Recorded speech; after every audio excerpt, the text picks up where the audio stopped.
Tonight, NBC News confirming that it has launched an internal investigation to comments made by the network's nightly news anchor Brian Williams, and certainly over the years, but more recently, just last week, Williams said on the air that he was on board a Chinook helicopter in Iraq back in 2003 when it was hit by a rocket and small arms fire. Over the years, soldiers who actually witnessed the event have criticized the story. And Stars and Stripes, the periodical, reported that Williams was not on board that chopper, and he was actually on a chopper that was en route behind the one that was hit. Officials say Williams was nowhere near the scene and arrived about an hour later. Wednesday night, Williams apologized for stretching the truth. I want to apologize. I said I was traveling in an aircraft that was hit by RPG fire. I was instead in a following aircraft. We all landed after the ground fire incident and spent 2 harrowing nights in a sandstorm in the Iraq desert. This was a bungled attempt by me to thank one special veteran and, by extension, our brave military men and women, veterans everywhere, those who have served while I did not. I hope they know they have my greatest respect and also now my apology. Williams is now being criticized, over the apology that some thought didn't go far enough, but also over comments he made about reporting in New Orleans during Hurricane Katrina. Here's what he said during an interview.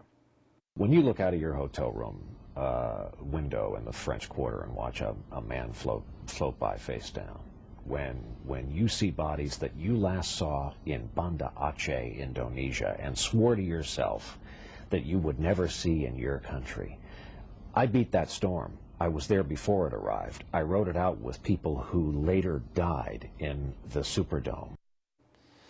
Now some are questioning the veracity of that story. They said there was no corpses floating through the French Quarter because it was on higher ground, so there was no major flooding outside of the Ritz-Carlton where Mr. Williams was staying in. And we've seen, Dominic, in these kind of stories where credibility takes a hit, whether it be reporters who invent stories or whatever else, everything becomes fair game in terms of reassessing. In fact, even Superstorm Sandy, there's some questions that she was reporting.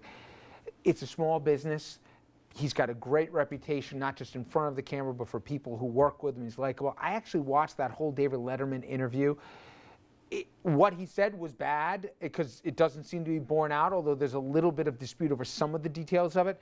But when he goes on, you can see that he made it clear that he wasn't a military hero and he was trying to recognize the guys. But I think we've seen it, even with, remember Senator Blumenthal when he was in Connecticut, when he was in the Attorney General talking about his military service in Vietnam, and that.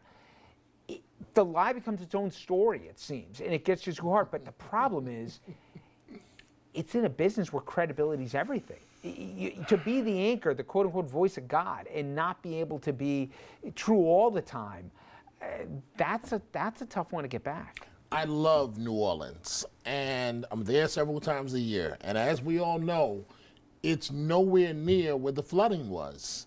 And the only allegation that happened, the French Quarter, excuse me, the French Quarter. The only allegation there was about the French Quarter is that a lot of the food from the restaurants that it went bad because the refrigeration system was down. That was the only allegation that I heard about the French Quarter.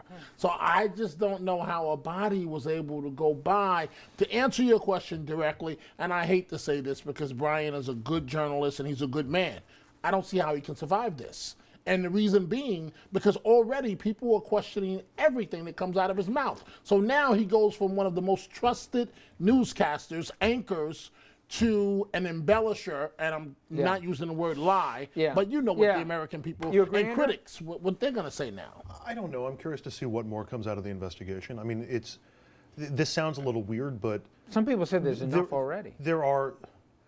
I think we've all told stories or tried to remember things from our past that we get the details a little bit wrong.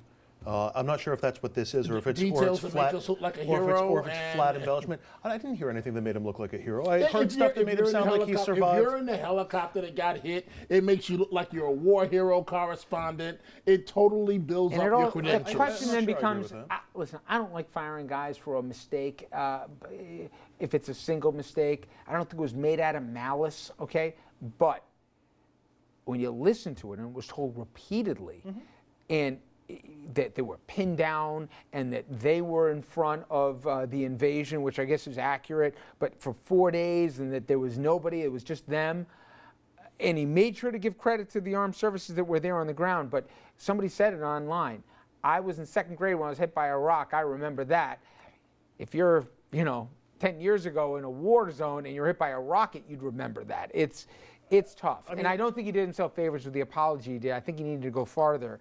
I think the real challenge isn't the story from Iraq. It's to see if the New Orleans thing has anything to it, or if there are other examples of it. What do you think? And if it's a pattern. As a consumer to watch the news, I have a different perspective.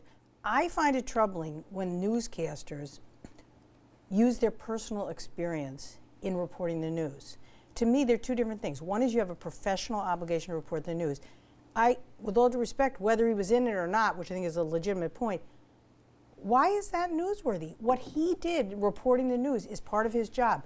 And whether he was shot at or not, frankly, from an outsider's point of view, is not very relevant to what the news is. The news is not what happened to him. The news is what happened to the soldiers or other people. So I never liked this undue attention to what happened to the newscaster. I was just saying that All right, we jump to break. When we come back, we're going to go straight to the phone lines. You see the number on there? If you're not on the lines, get on right now. Quick questions. We're trying to get to as many as we can here. And again, the toll-free line's open, and there's a prize if you get the right answer.